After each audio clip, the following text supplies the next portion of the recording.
তো বন্ধুরা, আজকে আমি তোমাদের সাথে এমন একটি ভর্তা রেসিপি শেয়ার করতে যাচ্ছি। তো সেখানে আমি ভর্তাটা বানাচ্ছি, তো ভাবলাম তোমাদের সাথে সেটা শেয়ার করি। তো ভর্তা তো বন্ধুরা আমরা সবাই করে খেয়ে থাকি। তো এইভাবে যারা ভর্তাটা করে খাবে, খাওয়ার পরে সেটা বুঝতে পারবে সেটা স্বাদ কীরকম, বা এইরকম ভর্তাটা বানিয়ে খেলে আমাদের মাছ মাংস কিছুই লাগবে না। তো এখানে আমি পটল নিয়েছি, এই পটল দিয়ে আমি ভর্তাটা বানাবো। পটল দিয়ে তো অনেকেই ভর্তা বানিয়ে খেয়েছো বন্ধুরা, তো আমার মতো এইভাবে একবার বানিয়ে খেয়ে দেখো। তো আসসালামু আলাইকুম বন্ধুরা, কেমন আছো সবাই? আশা করছি সবাই ভালো আছো, সুস্থ আছো। তো বন্ধুরা, তো আমি প্রথমে দেখো পটলগুলো এভাবে চেঁচে নিচ্ছি। পটলের যে উপরের চামড়াগুলো আছে, প্রথমে আমি এই চামড়াগুলো ছেঁচে এভাবে ফেলে দেব।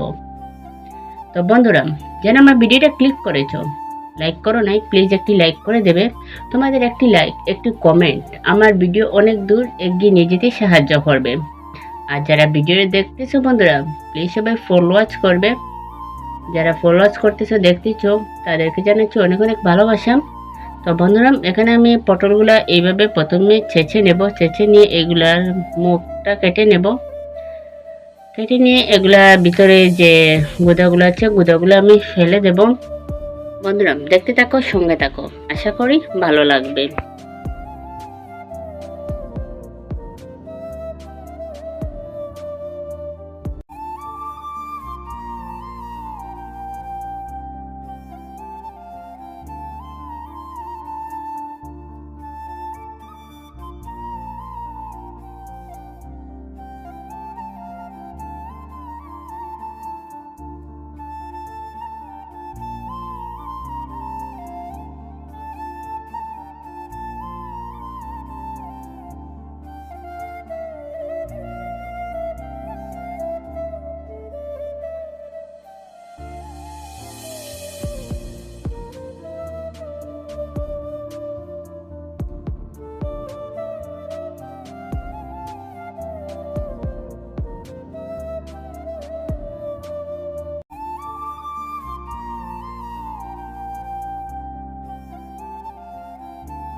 তো দেখো বন্ধুরা, পটলগুলো আমার চেঁচে নেওয়া হয়ে গেছে। তো এখন আমি বোলের মধ্যে দিয়ে দিচ্ছি পানি।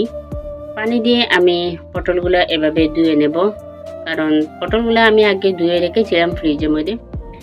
তো এখন আমি একবার এভাবে পানি দিয়ে ভালো করে ধুয়ে নিলে আমার হয়ে যাবে। তো এগুলো আমি ধুয়ে নিচ্ছি, ধুয়ে নিয়ে পানি জড়িয়ে নিয়ে নিচ্ছি। তারপরে পটলগুলো আমি দেখো একটা পটল কেটে এরকম একটু কুচু কুচু করে কেটে নিচ্ছি, যাতে তাড়াতাড়ি আমার সেটা সিদ্ধ হয় বা ভাজি হয়ে যায়। তো আমি এইভাবে দেখো এগুলো কেটে নিচ্ছি, তোমরাও চাইলে বন্ধুরা এভাবে কেটে নিতে পারো। তো দেখো এগুলো আমার কেটে নেওয়া হয়ে গেছে। এখন আমি দিয়ে দিচ্ছি সামান্য একটু লবণ। তো এখন আমি এবার দিয়ে দেবো সামান্য একটু হলুদের গুঁড়া। তো বন্ধুরা, এখানে আমার হলুদ গুঁড়া দেওয়া হয়ে গেছে। তো এখন আমি এগুলা এভাবে ভালো করে মেখে নেব, বা তোমরা চাইলে এগুলো হাত দিয়ে মেখে নিতে পারো। তো এখানে আমি আর হাত পড়াচ্ছি না, যাই হোক আমি এভাবে জাকি জাকি এগুলো ভালো করে মেখে নিচ্ছি। মেখে নিয়ে ম্যাগনেট করার জন্য আমি রেখে দেবো।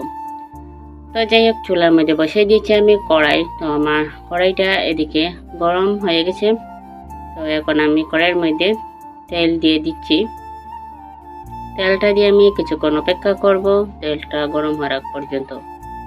তো যাই হোক বন্ধুরা, আমার তেলটা গরম হয়ে গেছে আর আমি যে পটলগুলো হলুদ লবণ দিয়ে মেখে রেখেছিলাম তো সেগুলা থেকে অনেকটা পানি ছেড়েছে। তো যাই হোক এগুলো আমি হাত দিয়ে উঠিয়ে এগুলা দিয়ে দিচ্ছি কড়াইয়ের মধ্যে, দিয়ে আমি এগুলা নেড়ে ছেড়ে দিয়ে দিতেছি, দিয়ে আমি এগুলা এইভাবে ভেজে নেব।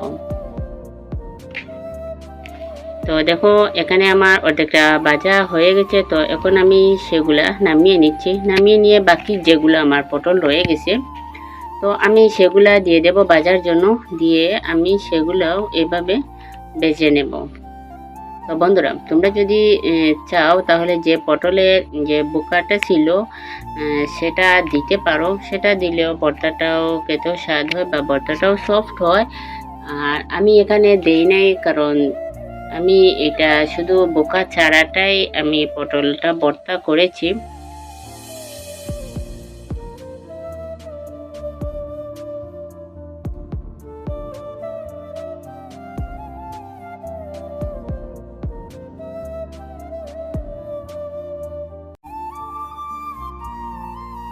তো বন্ধুরা, পটলগুলো আমার বেছে নেওয়া হয়ে গেছে। তো এখানে কড়াইয়ের মধ্যে তেলও রয়েছে। তারপরে এখানে আমি দিয়ে দিচ্ছি শুকনো মরিচ।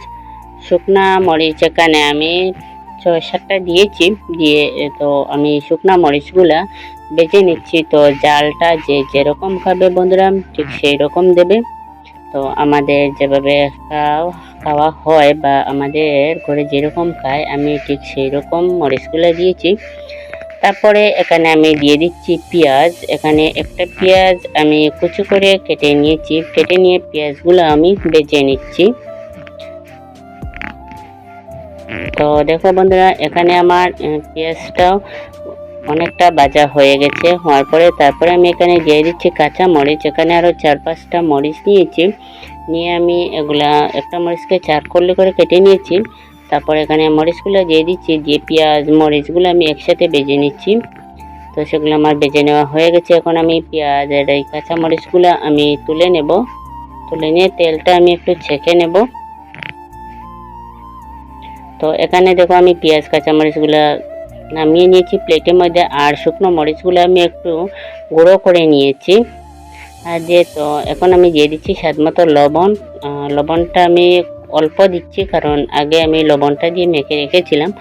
আর এখানে দিয়ে দিচ্ছি কাঁচা পেঁয়াজ। কাঁচা পেঁয়াজ একটা পেঁয়াজ কুচি করে রেখেছিলাম, তো এই পেঁয়াজটা আমি দিয়ে দিচ্ছি। তারপরে একটু ধনেপাতা দিয়ে দিচ্ছি। দিয়ে এগুলা আমি ভালো করে পেঁয়াজ, ধনেপাতা, শুকনো মরিচ, কাঁচা মরিচ, লবণ এগুলো ভালো করে মেখে নিচ্ছি। মেখে নিয়ে আমি পটলের সাথে এগুলা মেখে নেব। তো এখন একটু দিয়ে দিচ্ছি সর্ষের তেল। সর্ষের তেল দিয়ে আমি পটলটা মেখে নিচ্ছি। আর একটু আমি ধনেপাতা দিয়ে দিলাম উপর দিয়ে, যাতে খেতে সেটা ভালো লাগে বা ধনেপাতার ঘ্রাণটা আসে। তো দিয়ে আমি সেটা ভালো করে মেখে নিচ্ছি। তো বন্ধুরা, আজকে আমার এই যে পটলের ভর্তা রেসিপিটা কীরকম হয়েছে অবশ্যই কমেন্ট করে জানাতে বলবে না। তো এখন আমার মাখানো হয়ে গেছে। আমি একটা পিরিচের মধ্যে ঢেলে নিচ্ছি। ঢেলে নিয়ে সার্ভ করে নিচ্ছি। তো সবাই ভালো থাকবে, সুস্থ থাকবে বন্ধুরা। আবারও তোমাদের সাথে দেখা হবে কোনো নতুন একটি ভিডিওতে। ততক্ষণ পর্যন্ত আল্লাহ হাফেজ, আসসালামু আলাইকুম।